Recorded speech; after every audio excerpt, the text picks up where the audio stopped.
تو ایک جگہ اللہ نے تعارف کرایا ہے کہ میرے بندوں میں تمہیں بتاؤں کہ میرے بندے کون ہیں. ویسے تو سارے اسی کے بندے ہیں. وما خلقت الجن والانس، انسان جنات سب کو اللہ نے پیدا کیا، لیکن اللہ تعالیٰ فرماتا ہے کہ مجھ سے تعلق جن کا ہے اور جنہیں میں کہہ سکتا ہوں کہ یہ ہیں میرے بندے، تو وہ سورہ فرقان میں ہے صرف 12 باتوں کی. 12 باتیں جس مرد عورت میں ہوں گی اللہ اس پہ مہر لگائے گا کہ میرا ہے. جب میرا ہے تو پھر اللہ تعالیٰ اس کے ساتھ معاملہ خاص کرے گا نا. تو اللہ تعالیٰ کہتا ہے میرے بندو میرا دین تو بہت بڑا ہے. 12 یہ 5 انگلیاں 10 اور یہ 2 12 کہ 12 باتیں اپنے اندر پیدا کر لو تم میرے بنو گے. پھر جو تمہاری طرف ہاتھ اٹھے گا اس سے میں کاٹوں گا، جو پاؤں اٹھے گا اس سے میں توڑوں گا، جو آنکھ اٹھے گی اس سے میں پھوڑوں گا. پہلے میرے بنو تو صحیح. وہ کیا ہیں؟ وعباد الرحمن الذین یمشون علی الارض ہونا. پہلی صفت کہ اللہ کہتا ہے میرے بندے کون ہیں؟ کہتا ہے جو زمین پر عاجزی اور تواضع اختیار کرے. اللہ اکبر. زمین جب کسی کو اقتدار مل جاتا ہے تو اکڑ کے چلتا ہے، پیسہ مل جاتا ہے اکڑ کے چلتا ہے، شہرت مل جاتی ہے اکڑ کے چلتا ہے. تو اللہ نے کہا پہلی نشانی کیا ہے؟ عاجزی اختیار کرو. تو کوئی وظیفہ نہیں بتایا، کوئی تسبیح نہیں بتائی، کہا عاجزی اختیار کرو. اپنی حیثیت کو یاد رکھو کہ اول نطفہ ہوں، آخر ایک مردار ہوں، کچھ عرصے کے بعد چند مٹھی مٹی ہوں، اور پھر اللہ مجھے کھڑا کرے گا تو اس دن دیکھا جس کی نیکیاں بڑھیں گی تو وہ عزت دار ہے، جس کی گھٹ گئیں وہ ذلیل و خوار ہے. تو پہلی صفت ہے کہ اللہ کے بندے وہ ہیں جو عاجزی اختیار کرتے ہیں. صرف یہ نہیں کہ زمین پر تواضع سے چلنا، نہیں، وہ پوری زندگی ان کی عاجزی کی ہوتی ہے. سورہ لقمان میں ہے کہ لا تمش فی الارض مرحا، بیٹا اکڑ کے کبھی نہ چلنا.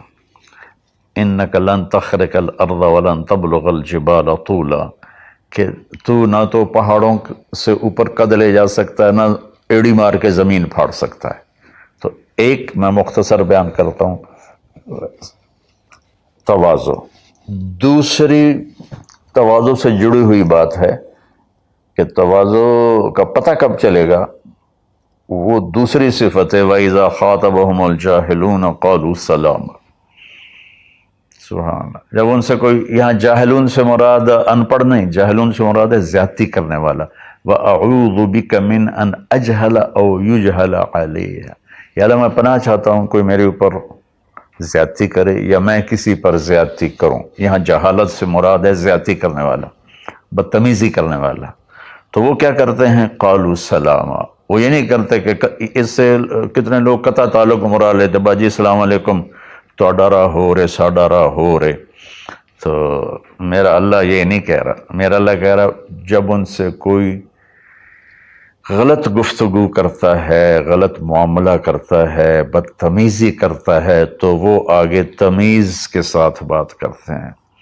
وہ غصے سے بپھر نہیں جاتے، وہ اس کے لہجے میں بات نہیں کرتے، وہ ٹھنڈے مزاج کے ساتھ اللہ اس کے رسول کو سامنے رکھ کر وہ بات کرتے ہیں. 2. تیسری فرمائی والذین یبیتون لربہم سجدا وقیاما. عبادت کو تیسرے نمبر پر لائے کہ میرے بندوں کی تیسری بڑی صفت یہ ہے کہ وہ رات کو اٹھتے ہیں اور مجھے یاد کرتے ہیں. اچھا، اب آج کل سستی کا زمانہ ہے. میرے نبی نے ایک حدیث سنائی تو وہ بہت بڑی خوشخبری ہے آپ کے لیے.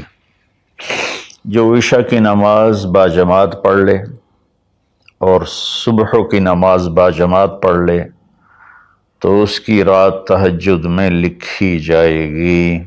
قربان جاؤں اپنے نبی کی رحمت پر اور ان کے رحمت للعالمین ہونے پر کہ میرے جیسا جو سر درد کا مریض ہے وہ رات کو نہیں اٹھ سکتا تو عشاء باجماعت پڑھ لے اور فجر باجماعت پڑھ لے، ساری رات عبادت ہے۔ باقی یہ تو ہے یعنی بالکل وہ 33 نمبر والا کام ہے، لیکن ہم پاس لوگوں میں شمار ہیں، اس صفت کے حقدار کہلائیں گے۔ باقی اصل وہ ہیں جو راتوں کو اٹھ کر یاد کرتے ہیں، ایک ہوک سی دل میں اٹھتی ہے، ایک درد جگر میں ہوتا ہے، ہم رات کو اٹھ اٹھ روتے ہیں جب سارا عالم سوتا ہے۔ تو عشق تو ایسی چیز ہے۔ ملحب کلام قد نزخرفہ ان المحبت قلب وہبناہ۔ محبت اسے نہیں کہتے کہ محبوب کو چکنی چپڑی باتیں کہو، جی میں قربان جاؤں، میں صدقے جاؤں، میں واری جاؤں، آپ کے بغیر تو جی نہیں سکتا، باتوں سے نہیں کہ محبت ہے دل کو اس کے قدموں پہ نچھاور کر دو۔ بہت خوبصورت بات اللہ نے کی ہے۔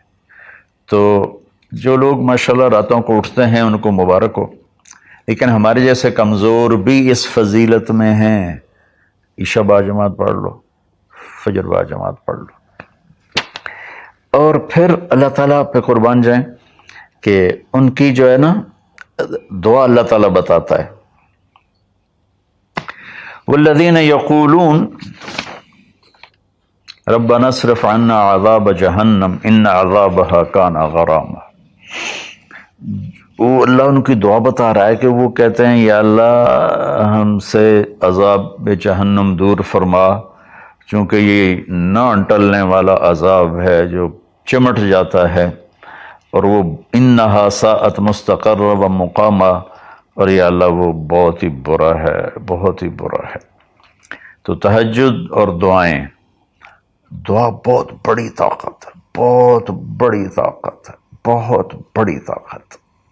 ہم نے دعا ایسے ہی بنائی ہوئی ہے، فرض نماز کے بعد مولوی صاحب رٹے رٹائے جملے بولتے ہیں، ہم پیچھے آمین کہتے ہیں۔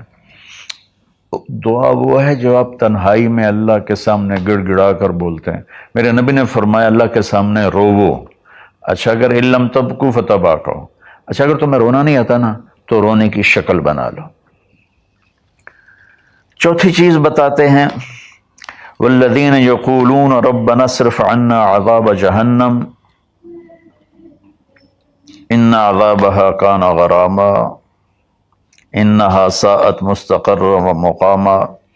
یا اللہ جہنم سے بچانا اور جہنم کے عذاب سے بچانا، وہ اللہ آپ پہ ہی معاف کرے گا۔ یہ ہمارے اب تو عام ماحول میں جی اللہ آپ پہ ہی معاف کرے گا، اللہ بڑا غفور الرحیم ہے، اللہ آپ پہ ہی معاف کرے گا۔ تو میں تو اپنے ماحول میں بات کرتا ہوں اپنے عزیز رشتہ داروں سے کہ اللہ آپ پہ ہی کپا کٹ دے گا، سپرے نہ کرو، پانی نہ لاؤ، کھاد نہ دیو، آپ بہے کوئی بی پا دیو، اللہ آپ پہ ہی کٹ دے گا۔ لے جی مولانا صاحب کئیاں گلاں کریں دیو، بھلا کدی پانی تے کھاد تے سپرے تو بغیر بھی کاشا ہوئی۔ تو اللہ یہی کہہ رہا ہے کہ ڈرو مجھ سے اس جہنم کے عذاب سے اور اس سے بچاؤ کا راستہ اختیار کرو۔ پانچویں بات کیا ہے؟ والذین اذا انفقوا لم یسرفوا ولم یقتروا وکان بین ذلک قواما۔ بہت اعلیٰ چیز ہے، معیشت کو، اکانومی کو بہت خوبصورت انداز میں بتایا کہ میرے خاص بندے وہ ہیں، دیکھو اللہ نے دنیا کا بھی بیچ میں ڈالا۔ اللہ والے دنیا کو نہیں دیکھتے، اللہ والے چٹائیوں پہ سوتے ہیں، اللہ والے بادشاہوں سے نہیں ملتے ہیں، اللہ والوں کے پاس جایا جاتا ہے، اللہ والے کسی کے پاس نہیں جاتے ہیں۔ ارے سب سے بڑے اللہ والے تو نبی ہیں، اللہ نے فرعون کے پاس بھیجا موسیٰ علیہ السلام کو، اور کائنات کی افضل ترین ہستی اللہ کے بعد میرے نبی ہیں، ابو جہل کے پاس بھیجا۔ تو یہاں ان کی معیشت کو بتایا جا رہا ہے کہ میرے بندے وہ ہیں جتنا ہم نے ان کو دیا ہے اس سے بڑھ کر خرچ نہیں کرتے۔ قرضے اٹھا لیے، شادی آ گئی، اس پر مجھے ایک بتا رہا تھا ساتھی کہ ایک آدمی نے اپنے بچے کی شادی کی تو 40 لاکھ کی آتش بازی چھوڑی، یہ اللہ اس سے منع کر رہا ہے کہ میرے بندے وہ ہیں کہ جو ایسے نام و نام 40 لاکھ روپے کو آگ لگا دی، اس 40 لاکھ روپے پر کتنے غریب بچیوں کی شادیاں ہو جاتی، کتنے مریضوں کا علاج ہو جاتا۔ وَلَمْ يَقْتُرُوا، دوسری بات ہے کہ جتنا دیا ہے اس سے اوپر نہیں جاتے کہ قرضوں میں چلے جائیں، اکانومی برباد ہوگی۔ اور وَلَمْ يَقْتُرُوا، اور جتنا دیا ہے اس سے کم بھی خرچ نہیں کرتے، کنجوس نہیں ہوتے، بخیل نہیں ہوتے، لالچی نہیں ہوتے۔ یہ چیز بھی اکانومی کو ہٹ کرتی ہے کہ بس جوڑتے جاؤ اور اس کو آگے بڑھاؤ نہیں، اس کو آگے دو نہیں۔ تو اللہ تعالیٰ پہ قربان جاؤں، اس نے خاص طور پر ہمارے معاشرے میں اللہ والا وہ سمجھا جاتا ہے جس کو دنیا کی خبر ہی کوئی نہ ہو، اور اللہ والا وہ ہوتا ہے جو بس مسلح پہ بیٹھا رہتا ہے۔ اور اللہ تعالیٰ یہاں ان کی اکانومی کو بتا رہا ہے کہ وہ کام کرتے ہیں، کاروبار کرتے ہیں، وہ تجارت کرتے ہیں، وہ زراعت کرتے ہیں، وہ حکومت کرتے ہیں۔ ابو بکر سے بڑھ کے اللہ والا کون ہوگا؟ خلفائے اربعہ سے بڑھ کے اللہ والا کون ہوگا؟ تو وہ اپنے خرچ کو بیلنس کرتے ہیں۔ کل پرسوں ایک ساتھی بات کر رہا تھا، اصحاب صفہ تو چٹائیوں پہ بھوکے لیٹے رہتے تھے۔ یہ شروع کی باتیں ہیں۔ عبد الرحمن بن عوف ٹاپ 10 صحابہ میں ہیں، ٹاپ 10 صحابہ میں۔ جب ان کا انتقال ہوا تو ان کی 4 بیویوں کو جو 1/8 ملا وہ 48,000 دینار تھے، تو آج کے لحاظ سے وہ 12 ارب روپے بنتا ہے۔ جس آدمی کا 1/8 12 ارب ہو تو پورا کتنا ہوگا؟ اور 10,000 بکریاں، 1,000 اونٹ، 1,000 گھوڑے، اور شام، عراق، مصر، حجاز میں زمینیں، جائیدادیں، باغات۔ یہ تو پھر اللہ والی کوئی نہیں، اور اللہ کا نبی کہہ رہا ہے یہ ابو بکر جنتی، عمر جنتی، عثمان جنتی، علی جنتی، طلحہ جنتی، زبیر جنتی، عبد الرحمن بن عوف جنتی، اور ابو عبیدہ بن جراح جنتی، سعد بن ابو وقاص جنتی، اور سعید بن زید جنتی۔ یہ سب بڑے، 4 تو ویسے ہی حکمران ہیں، خلفاء ہیں۔ اور حضرت زبیر کے 1,000 غلام تھے جو ان کی کھیتی باڑی اور تجارت کو سنبھالتے تھے، اور حضرت طلحہ کے امپورٹ ایکسپورٹ کے لیے بحری جہاز چلتے تھے۔ سعد بن ابی وقاص کا وہ مدینے کی جنوب کی طرف وادی عقیق ہے، جو آج کے زمانے کا ڈیفنس کہہ لیں، وہاں ان کا سرخ پتھر کے سے بنا ہوا محل تھا۔ تو چونکہ پوری سیرت ہمارے سامنے نہیں، تو بس وہ ایک ہی چیز دیکھتے ہیں کہ بس یہ اللہ والے تو پھٹے کپڑے ہوتے ہیں، اللہ والے تو کسی سے ملتے ہی نہیں، اللہ والوں تو ستو پھانک کے زندگی گزار لیتے ہیں۔ جب اللہ نے صحابہ کو مال دیا تو عثمان رضی اللہ تعالی عنہ کہنے لگے اپنی بیوی نائلہ کے لیے میں نے چادر خریدی ہے 300 دینار میں، 300 دینار میں، جو 7.5 کروڑ روپیہ بنتا ہے۔ اور کہہ رہے ہیں کہ پتہ نہیں اسے پسند آئے گی کہ نہیں آئے گی۔ تو ہم بیچ میں دنیا کو نکال نہیں سکتے، یہ بڑی غلط تعبیر ہے اسلام کی۔ اس کے بعد کیا ہے ان کی صفت؟ 3 کٹھی بتائی ہیں، 6، 7، 8۔ میں آپ کو 5 بتا چکا ہوں۔ تواضع، عاجزی، اور برائی کا جواب اچھائی، اور راتوں کو اٹھ کے بندگی، اور اپنے کاروبار زندگی میں اعتدال اور بیلنس آف اکانومی تب ہوگا جب اخراجات کو کنٹرول کیا جائے گا۔ وہ ایک آدمی مجھے ملنے آیا تو کہنے لگا یہ اتنے کروڑ کی گھڑی، اور ہمارے پاس گھڑیوں کا ڈھیر ہے، کروڑوں روپے، ہر گھڑی کی قیمت کروڑوں روپے ہے۔ یہ تو نادانی کی بات ہے، نہ کہ کوئی فخر کی بات ہے۔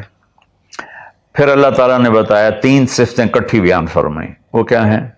والذین لا يدعون مع اللہ الہا آخر، جو توحید کا جام پیتے ہیں اور اللہ کے سوا کسی کو اس کا شریک نہیں ٹھہراتے۔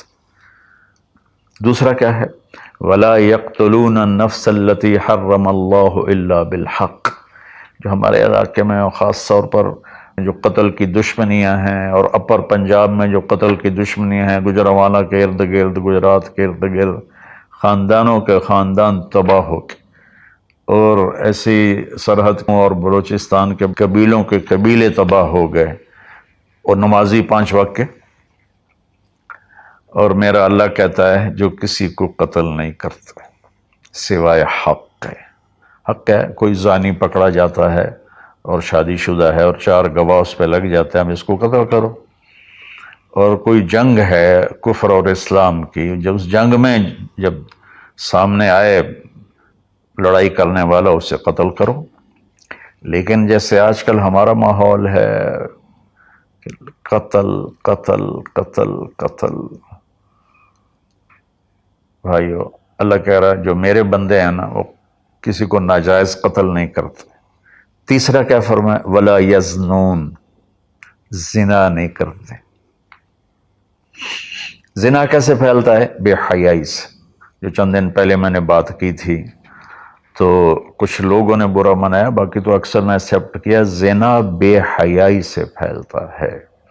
اللہ کہتا ہے قُلْ لِلْمُؤْمِنِينَ يَغُضُّوا مِنْ أَبْصَارِهِمْ وَيَحْفَظُوا فُرُوجَهُمْ، ایمان والوں سے میرے محبوب کہو کہ آنکھیں نیچی رکھیں اور زنا سے اپنے آپ کو محفوظ رکھیں۔ سیم آیت وَقُلْ لِلْمُؤْمِنَاتِ يَغْضُضْنَ مِنْ أَبْصَارِهِنَّ وَيَحْفَظْنَ فُرُوجَهُنَّ، اور ایمان والی عورتوں سے کہہ دو کہ اپنی نظریں نیچی رکھیں اور اپنے آپ کو اس فحاشی اور بدکاری سے بچائیں۔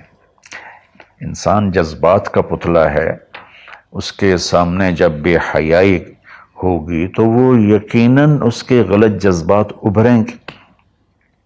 اس لیے میرے اللہ نے، میرے نبی نے ہمیں ایک پاکیزہ اور حیا والی شریعت عطا فرمائی، اور اللہ کا فضل ہے امت کے اندر کہیں حیا چھپا ہوا ضرور ہے۔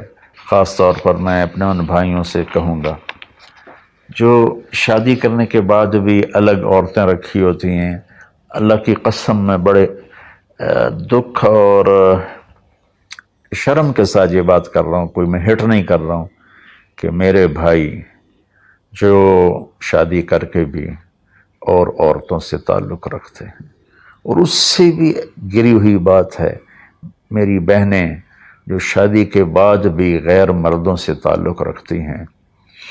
یہ ہے ہمارے معاشرے میں، اللہ اس سے ہمیں بچائے۔ تو پھر آگے اللہ کہتا ہے اگر تم نے یہ کام کیا وَمَن يَفْعَلْ ذَلِكَ، اگر تم یہ تینوں کام کرو گے، زنا کرو گے، قتل کرو گے، شرک کرو گے، يَلْقَ أَثَامًا، بہت بڑا گناہ ملے گا، يُضَاعَفْ لَهُ الْعَذَابُ يَوْمَ الْقِيَامَةِ، بہت بڑا عذاب ہوگا، وَيَخْلُدْ فِيهِ مُهَانًا، اور ہمیشہ اس میں رہنا پڑے گا۔ لیکن إِلَّا مَن تَابَ، سوائے اس کے جس نے توبہ کر لی، وَآمَنَ، اور ایمان لایا، وَعَمِلَ صَالِحًا، اور اس نے اچھے عمل اختیار کیے۔ اب آگے خوشخبری سننا، اللہ یہ نہیں کہہ رہا اللہ ان کو معاف کر دے گا، اللہ کہہ رہا فَأُولَٰئِكَ يُبَدِّلُ اللَّهُ سَيِّئَاتِهِمْ حَسَنَاتٍ وَكَانَ اللَّهُ غَفُورًا رَحِيمًا۔ اللہ تعالیٰ فرما رہے ہیں کہ ہائے ہائے، اگر تم توبہ کر لو گے نا، ایمان لے آؤ گے، اچھے عمل کرو گے، تو میں صرف تمہیں معاف نہیں کروں گا، تمہاری برائیاں مٹا کے وہاں نیکیاں لکھ دوں گا۔ واہ قربان میرے مولا، کہتے معاف نہیں کروں گا، معاف بھی کروں گا اور تمہارے گناہوں کی جگہ نیکیاں لکھ دوں گا۔ یا اللہ ایسا کیوں کرو گے؟ کہ اس لیے کہ میں غفور الرحیم ہوں۔ تو من تابا وعمل صالحا فإنہ یتوب الی اللہ متابا۔ آگے اللہ نے بتایا کہ توبہ کرنے والا ہے کون؟ جو توبہ کرنے کے بعد اپنے عمل کو بدلتا ہے، اچھا کرتا ہے، یہ ہے صحیح توبہ کرنے والا۔ لیکن ایک خوشخبری سنا دو، مثلا ایک آدمی کی توبہ کر کے توڑ دیتا ہے۔ چند دن پہلے ایک نوجوان کا فون تھا، روز نے دھاڑے ماری کہ جی توبہ کرتا ہوں، پھر 15 دن بعد ٹوٹ جاتی ہے، پھر توبہ کرتا ہوں، پھر 15 دن بعد ٹوٹ جاتی ہے۔ میں کہا توبہ کرتے ہو؟ کہتا جی کرتا ہوں. میں نے کہا معاف ہے. وہ انسان ہی نہیں جس سے خطا نہ ہو، وہ انسان ہی نہیں جو بھولے نہیں. تو میرے اللہ نے توبہ کی کوئی لمٹ نہیں رکھی، نہ عدد نہ عمر. بھائی تو 60 سال کا ہو گیا ہے، تجھے حکومت پاکستان ریٹائر کرتی ہے، ہم بھی تیری توبہ قبول نہیں کریں گے. یا بھائی تو 3 دفعہ کر چکا ہے گناہ، اب ہم تیری توبہ قبول نہیں کریں گے. اللہ تعالیٰ کہتا ہے لو بلغت الذنوب عنان السماء ثم استغفرتنی غفرت لک ولا ابالی. میرے بندے میں اتنا بڑا رحم کرنے والا ہوں، تم ایک عورت یا ایک مرد اتنے گناہ کرو کہ زمین پہ رکھتے رکھتے رکھتے رکھتے آسمان کی چھت کو لگا دو، پھر ایک دفعہ کہو یا اللہ معاف کر، تو میں ساری معاف کر دوں. ہمارا اللہ بڑا پیارا اللہ ہے. اچھا، 9ویں صفت کیا ہے ان کی؟ والذین لا یشہدون الزور واذا مروا باللغو مروا کراما. اس کا ایک ترجمہ تو یہ ہے کہ جہاں گندی محفل ہو اور شرابی کی محفل چل رہی ہے، یا کوئی ناچ گانے کی محفل چل رہی ہے، یا کہیں کسی کی غیبت ہو رہی ہے، برائی ہو رہی ہے، کسی پہ ظلم ہو رہا ہے، تو وہ اس میں شامل نہیں ہوتے، چپ کر کے دائیں بائیں سے نکل جاتے ہیں. دوسرا ترجمہ یہ ہے کہ جو جھوٹی گواہی نہیں دیتے، جو جھوٹی گواہی نہیں دیتے. اچھا، اس میں ایک بڑی اور خوبصورت بات ہے، مروا کراما وَإِذَا مروا باللغو مروا کراما. میں دیکھوں گا شراب پی رہے ہیں بچے تو میں کہوں بدبخت نامراد ذلیل کمینے شرابیں پی رہے ہیں، چرس بیچ رہے ہیں یا چرس پی رہے ہیں، میرا یہ معاملہ ہوگا. لیکن مروا کرا، جب وہ کسی غلط محفل کو دیکھتے ہیں تو عزت کے ساتھ گزر جاتے ہیں، یعنی اپنا دامن بھی بچاتے ہیں، اور جو برائی کر رہے ہوتے ہیں ان کو بھی حقیر نہیں سمجھتے. میں اپنے دیندار طبقے کے سامنے ہاتھ جوڑتا ہوں کہ غلط راہوں پہ چلنے والوں کو حقیر نہ جانیں، ان سے نفرت نہ کریں، ان سے پیار کریں. میں اپنے گاؤں میں ہوں، تلمبا 3 کلومیٹر ہے، 250 طوائفیں ہیں. ان کو صرف بیٹی کہنے پر ان کی زندگی کیا سے کیا ہوگی. وہ کچھ ان کا وظیفہ لگایا تھا تو ان کی زندگی کیا سے کیا ہوگی. تو بھائی کسی کو حقیر نہ جانو، کسی سے نفرت نہ کرو، چاہے کوئی غیر مسلم ہے چاہے کوئی مسلم ہے، لیکن تمہارے عقائد کے خلاف ہے، یا تمہارا جھگڑا ہے، تمہیں لڑائی ہے، یا وہ زانی ہے، شرابی ہے، جواری ہے، نفرت نہ کرو، نفرت نہ کرو، نفرت نہ کرو. اور 10ویں ہو گئی وَإِذَا مَرُّوا بِاللَّغْوِ مَرُّوا كِرَامًا، کہ وَالَّذِينَ إِذَا ذُكِّرُوا بِآيَاتِ رَبِّهِمْ لَمْ يَخِرُّوا عَلَيْهَا صُمًّا وَعُمْيَانًا. جب ان کے سامنے اللہ کی بات آتی ہے تو سننے سے انکار نہیں کرتے، یعنی آنکھیں بند نہیں کرتے، کان بند نہیں کرتے، کہ جیسے اندھے اور بہرے پر چیز پیش کرو تو اسے پتہ نہیں لگے گا. تو میرا اللہ کہہ رہا ہے کہ جب ان کے سامنے میری بات آتی ہے، میرا قرآن آتا ہے، میرے نبی کا فرمان آتا ہے، تو اندھے بہرے نہیں ہوتے بلکہ غور کر کے سنتے ہیں، غور کر کے سنتے ہیں. تو اللہ ایک ان کی صفت یہ بتا رہے ہیں کہ وہ اللہ کا کلام سنتے ہیں تو تاثر لیتے ہیں اور اپنے آپ کو بدلتے ہیں، اور اپنے گناہوں پر باقی نہیں رہتے بلکہ اپنے آپ کو توبہ کرتے ہیں اللہ کے سامنے. پھر جب توبہ ٹوٹ جائے پھر رو دھو کے توبہ کرتے ہیں. 11. 12ویں صفت کیا ہے؟ سبحان اللہ. واہ جی واہ. اللہ والوں کو تو بیوی بچوں کی بھی پرواہ نہیں ہوتی. اللہ والوں کے گھروں میں تو فاقے ہوتے ہیں. اب یہ اللہ والوں کی بات بتا رہا ہوں. والذین یقولون ربنا هب لنا من ازواجنا وذریاتنا قرۃ اعین وجعلنا للمتقین اماما. سبحان اللہ. جو کہتے ہیں یا اللہ ہمیں ہمارے ازواج یعنی بیویاں، ہماری اولادیں ایسی دے جو آنکھوں کی ٹھنڈک بن جائیں، اور ہمیں متقین کا سردار بنا، امام بنا. اپنی وجاہت مانگتے ہیں، وجاہت۔ اچھا، حب، وہب، آتا، اعطا، تین لفظ ہیں دینے کے، آتا دیا، اعطا دیا، وہب دیا، لیکن تینوں کے مطلب الگ الگ ہیں۔ آتا کہ میں نے آپ کو ایک چیز دی، قلم دیا، لیکن آپ کو مالک نہیں بنایا، واپس لے سکتے، بھائی واپس کرو۔ آتا، میں آپ کو گاڑی دیتا ہوں تو میں آتا کا مطلب ہے کہ میں واپس نہیں لوں گا، یہ تمہاری پکی ملک ہو گئی۔ وہبا، میں تمہیں وہ چیز دوں گا جو تیرے خواب و خیال میں بھی نہیں ہوگی، تیرے تصور سے بھی بالا تر ہوگی۔ کیا مانگتے ہیں اللہ والے؟